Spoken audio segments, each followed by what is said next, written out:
كل دولة بروح. بالحكومة الليبية والبلطجية برضك تابعة ليبيا ولا؟ ما هم ليبيين. والله يعني احنا كنا معديين في العيد عادي، كنا ماشيين ما فيش مشكلة. رحنا عدينا في طرابلس واحنا راجعين قال لك في عجل ممسوك في جدابية واتاخد رهين، فاحنا خفنا نروح جدابية كأننا واقفين مثلا قبل جدابية حوالي 150 كيلو كده. جم عربات نص نقل خدت الجوازات مننا وخدتنا ودتنا فين؟ على العجل التاني بقى كله مع بعض. تمام. والعربيات بتاعتكم ورا؟ كله خدنا العربات معانا. خد الجواز وقال لك هات العربيه وتعالى. دورنا ومشينا وراه. اللي جه خدك ده جنسيته ايه؟ ليبي. رحنا وقفنا هناك طبعا، قعدنا بقى نيجي نتكلم، مفيش حد بيتكلم معاهم وكده، اللي بيتكلم بيتشتم بيتبهدل، محدش يقدر يستجري يتكلم معاهم. طيب شفتوا اوقات المفاوضات كنتوا عن اول يومين بس، بعد كده بدأوا يعدلوا لما الجيش الحمد لله. طب الجيش اتدخل ازاي؟ والله احنا ما عرفناش، احنا سمعنا ان السيسي نزل خطاب وما شفناهوش. القبائل هي اللي اتدخلت.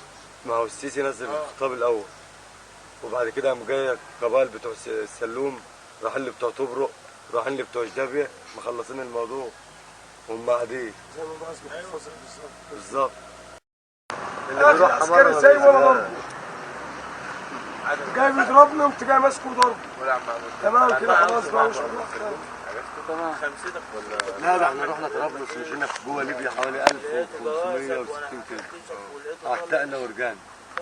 رجعنا منهم يجي 1400 كيلو تقريبا، 1000 كيلو، 1500 كيلو تقريبا، واحنا راجعين فاضيين بقى. مسكونا في قبل جدابية حوالي 100 كيلو. بطلت دلوقتي عايز يديني ياكل. ملثمين؟ لا لابس لبس عادي ليبي. عرب مش لبس الليبي. عرب صح؟ عرب. عرب. عرب شايلين سلاح. قلت له جاي ياخد مني فلوس. عددهم قد ايه تقريبا؟ قالوا لا ده انا كنت جاي اخد منه جواز. يعني عدوا مثلا 20. جاي ياخد مني 5 جنيه. كان معاهم سلاح عادي طبعا. هو اللي ورا مني بقى عمال ببص. ما حجزوش منكم اي حاجه خالص؟ يعني حاجه اتاخدت منكم؟ لا في سواق اتاخد منه فلوس. هما اللي كان الناس اللي كانت مثبتانا دي ملهاش دعوه بالسرقه والحاجات دول، كانوا موقفيننا بس ما بيسرقوش ولا لا حقيقي. عايزين ايه يعني؟ عاوزين اهلهم اللي في مصر تروح تطلع من السجن.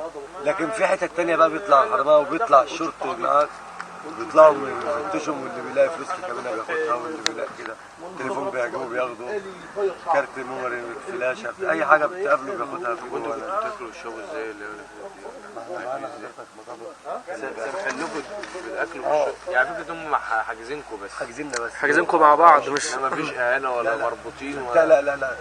اول يومين قال لك اللي هيتكلم هيتضرب، وقعدوا يزعقوا طبعا، لازم يهتونا طبعا عشان ايه محدش يعمل بلبله وكده. وبعد كده بداوا يلينوا يعني. سامحينكم بالاكل والشرب وكله عادي. كانت في عربيه، احنا مثلا كنا حوالي 120 عربيه.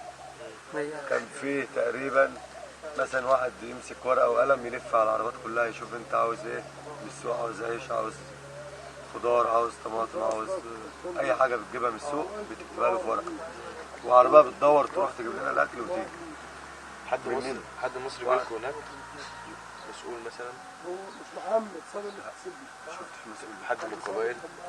من قبائل مثلا قبائل السلوم؟ في من قبائل السلوم ومن قبائل ومن جماعه طبرق. في واحد في طبرق استضاف ال 150 عربيه بال 150 سواق ليله بحالها، اكل وشرب كل حاجه مجانا وسجاير وكل حاجه. لا راجل ليبي في طبرق استضافنا. ده بعد ما اخر ايامكم يعني؟ لما سابونا بقى، هم سابونا في جدابيه، من جدابيه لطبرق دي 400 كيلو. عربات شرطه تاني بقى؟ عربات شرطه مشيت معانا من اول جدابيه لغايه لما جابتنا فين؟ طبرق. عند الراجل ده في بيته، في الكافيتيريا بتاعته. الحته لا مش فاكر. الحته بتاعته بحالها، الكافيتريات والبيوت اللي فيها المنطقه بحالها بتاعته يعني. نزلنا قعدنا على الكافيتيريا، طبعا اللي عاوز ياكل بياكل، شرب، سجاير، نيجي نحاسب ما حدش يرضى. كان معاكم كام واحد من المنوفيه؟ 4. لا من المنوفيه عموما. في من مدبره بقى بس ما اعرفش عددهم. انما من مركز تلا 4 بس. 4 مركز تلا 4. في حد من الشرطه نفسها معاكم وانتوا راجعين؟ حد قابلكم؟ حد في عمل لنا استقبال في الجمرك. لا هنا انا بتكلم على المنوفيه بقى. مفيش حد هنا. هو داخل مصر بقى خلاص. لا وانت جاي في الطريق مفيش استقبال ولا تأمين ولا اي حاجه. احنا نزلنا من الجمرك خلاص بقى، كل واحد راح لحاله. تمام. كانت مقابلتكم ازاي في الجمرك؟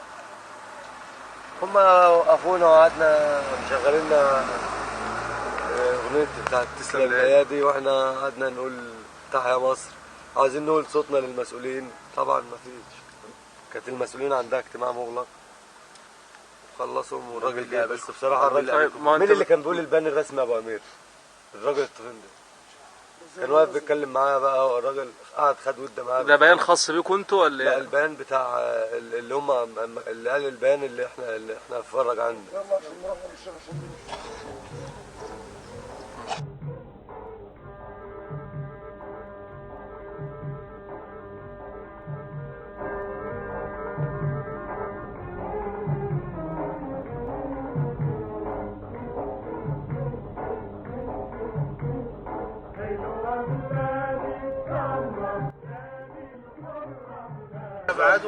اخر يومين لما اتاكدوا ان انتوا خلاص مع المختطفين كنتوا بتقولوا لهم ايه؟ احنا كويسين يعني، بعيد عن الوش وكده، بنحاول نطمنهم يعني. عشان برضه ما يلاقوش. طب انتوا شايفين حل ليبيا قبل الثوره حاجه وبعد الثوره حاجه ثانيه؟ في امان ايام القذافي. القذافي كان عامل امان في البلد. انت كنت تقف في اي حته امان، زي عندنا هنا كده. اي حته امان، انما دلوقتي ما فيش امان خالص. وجوه مصر في امان حاليا في امان. اشتغلت من لحد ما توصل للصندوق. يا فندم انا عايز في سؤال لو سمحت. في امان. دلوقتي احنا اول ما بنيجي نطلع الهضبه مالناش كرامه. كده مفيش ولا مصري ليه كرامه جوه. اللي بيتكلم من جوه العيال الصغار مع سلاح هناك، عيل كده اهو مع سلاح، السلاح هناك زي السجاير. هتعمل كده ضد مصر انها السلاح زي السجاير هناك. طيب انتوا يعني رد فعلكم، هل انتوا لو كان اتعرض عليكم ان انتوا لو عرض ان انتوا تروح دمكم مقابل لو دراع مصر زي ما بيقول زي ما بيقول تمام؟ احنا قلنا لهم كده ساعتها هناك فعلا والله، قلنا لهم ما تفكروش ان عندنا في مصر هيحلوا عن الناس اللي بتاعهم. لما في سياده دوله. تمام. لان احنا عندنا قانون والناس غلطانه ما يقدروا. ولو كنا خدنا امر من مصر ان احنا نيجي كنا هنيجي على خسائر مهما تكون خسائر يعني، لان الناس كلها صعايده والناس 8 ايام مول. 8 ايام مول. ما كانوش مصر تستجيب لنا بطلباتهم. انا اضرب الجبل يحط السيارات تروح لحد ايه ويجيبوا فوق مننا. انتوا كان ردكم ايه؟ عادي. طب وردكم ده عمل ايه فيهم؟ يعني انتوا لما ردكم ولا عليهم مش مشكله بالنسبه لكم ولا بالسفر. طب في حاجه انتوا قلتوها، انتوا قلتوا ان الجماعه اللي جابوا لكم اكل او صوروكم عشان خاطر يثبتوا ان هم بيعملوا معامله حسنه. المعامله دي هل المعامله دي بالفعل هي اللي كانت موجوده ولا المعامله السيئه اللي كانت موجوده وان هم غيرت بناء على تصريحات الفريق السيسي؟ اتغيرت فعلا بعديها على طول. هو غير هم ذات نفسهم قلقوا. يعني حتى احنا لما سمعنا البيان ونبص عليهم لقيناهم هم ذات نفسهم قلقوا. جمعهم وناس جت وناس راحت وناس قلقوا. تمام. بس برضك في حاجه، هو الجيش هناك عندهم كويس مش وحش. طب ازاي هناك انا هقول لك دخلتك الجمارك ازاي الجيش كويس وانتوا بتقولوا ان الجيش عدى عليكم كذا مره وانتوا موجودين في الاختطاف وما حدش ما يقدرش يتكلم معاهم. ما يقدرش يتكلم معاهم. بنتكلم بالنسبه للجمارك لحد طوب. هي تقسمت. المعامله هناك كويسه. الجيش معدي طالما عليه ماسك المعامله كويسه. هو ملوش لازمه. بتكلم الحقيقه. ملوش لازمه. ملوش لازمه. ملوش لازمه. ملوش لازمه. تمام. عدى علينا رايح جاي ولا كائن. هناك ماشيين اللي يصحى الصبح بدري بقى رئيس دوله. اللي معاه سلاح. ياخد سلاحه ويجيب ويقف في الشارع كده يقف يعمل حاج، هات 10 دينار، هات 5 دينار. هي ماشيه كده. كان في حد منكم رجع بفلوس؟ يعني انتوا كان مثلا شحنه احنا كنا مخبيين فلوسنا. فلوسنا قدام منهم. عربياتكم اتفتشت؟ لا ما اتفتشتش. ما فتشتش العربيات. بس احنا عايزين فلوسنا قبل ما نخش عليهم. عارفين فين احنا احنا اول ما تمسك الفلوس واحنا عند الزبون بنخبيها لان ممكن تمشي 100 متر يطلع واحد عليك يثبت. طب انت ما بتحولش ليه الفلوس من هناك بنحولها- بمكتب تحويل بنحولها لما انت بتاخدها معاك؟ احنا بنمشي حوالي 300 كيلو على ما نروح المكتب بتاع التحويل يحولها لنا. اه.